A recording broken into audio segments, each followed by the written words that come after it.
Untuk semua keluarga tercinta dimanapun berada, baik keluarga kandung, bapak, mama, adik-adik, dan semua keluarga yang telah mendukung saya selama ini, juga keluarga besar Claretian di Indonesia.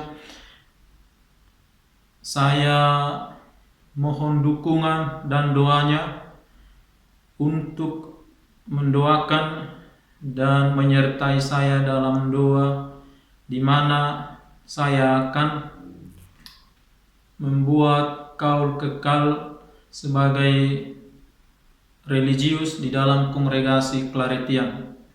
Ini adalah satu momen di mana saya akan mengikat diri secara utuh kepada Tuhan yang telah memanggil saya. Saya memohon doa dan dukungan semua agar di dalam menjalani panggilan sebagai misionaris Claretian, saya tetap setia dan teguh dalam panggilannya.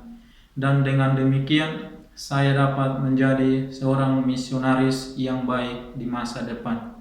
Semoga Tuhan menyertai saya dan juga menyertai keluarga semua. Amin.